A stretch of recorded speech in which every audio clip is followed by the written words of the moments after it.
ये question RRB NTPC graduate level 2026 में पूछा गया था। एक प्राकृतिक संख्या n के संभावित मानों की संख्या ज्ञात कीजिए, जैसे कि 120 और n का एलसीएम जो है 360 दिया हुआ है और 900 और n का जो एचसीएफ है वो 90 दिया हुआ है। ठीक है, तो इस तरह के क्वेश्चन बहुत ही डाटा चेंज करके पूछा गया है और शायद अगले एग्जाम जो भी होने वाला है उसमें ज़रूर पूछा जाएगा इस तरह के क्वेश्चन। तो आपको इसका बेस्ट तरीका बताऊँगा आपको बिना प्राइम फैक्टराइज किए, क्योंकि बहुत लोग प्राइम फैक्टराइज करते हैं तो उससे मतलब जल्दी हो नहीं पाता, टाइम लगता है उसमें और बहुत माथापेची होता है उसमें। तो आपको मैं एक आसान तरीका लाया हूँ आपके लिए जो आपको एग्जाम में यूज़ करना है। सबसे पहले यहाँ पर लिखते हैं इस चीज़ को कि यहाँ पर क्या है। देखो यहाँ पर एलसीएम दिया हुआ है, ठीक है, एलसीएम दिया हुआ है। तो एलसीएम जो है 120 और एन, इनका क्या दिया हुआ है 360 दिया हुआ है, इस चीज़ को लिख लेना है। ओके, और यहाँ एचसीएफ जो दिया हुआ है, एचसीएफ वो दिया हुआ है किसका, 900 का, 900 और n का एचसीएफ है 90। यहाँ तक क्लियर, कोई दिक्कत नहीं है। अब एक चीज़ समझो, जो वो संख्या होगी n, जो संख्या होगी वो या तो 90 होगी या फिर 90 की कोई मल्टीपल, लेकिन कहाँ तक मल्टीपल, 360 तक। यानी कि वो संख्या या तो 90 हो सकता है या फिर 90 और 360 के बीच का कोई संख्या हो सकता है। वो 90 भी हो सकता है, 360 भी हो सकता है या फिर इनके बीच का कोई संख्या हो सकता है। बस इतना में ही रेंज में वो संख्या होगी n का वैल्यू।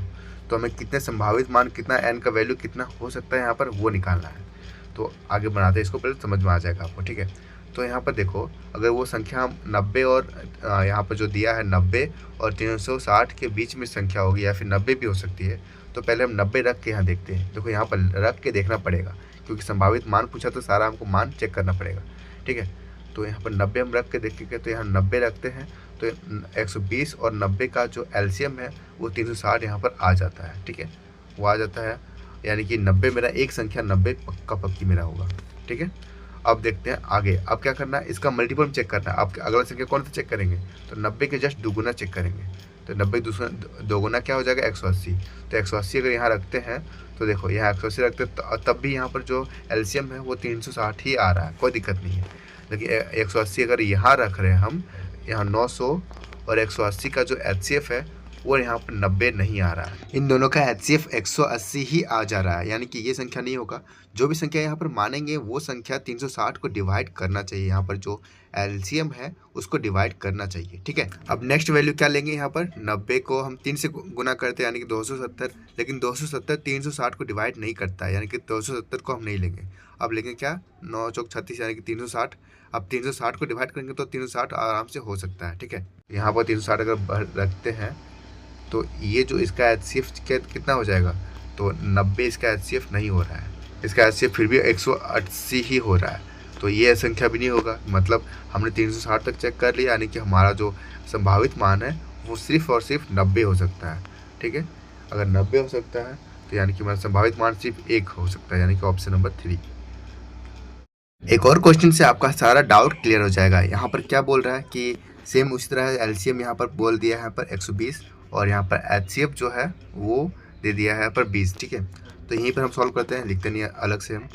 तो जो संख्या होगी या तो वो 20 होगी, यानी कि वो रेंज क्या होगा, या तो 20 होगा या तो 120 होगा।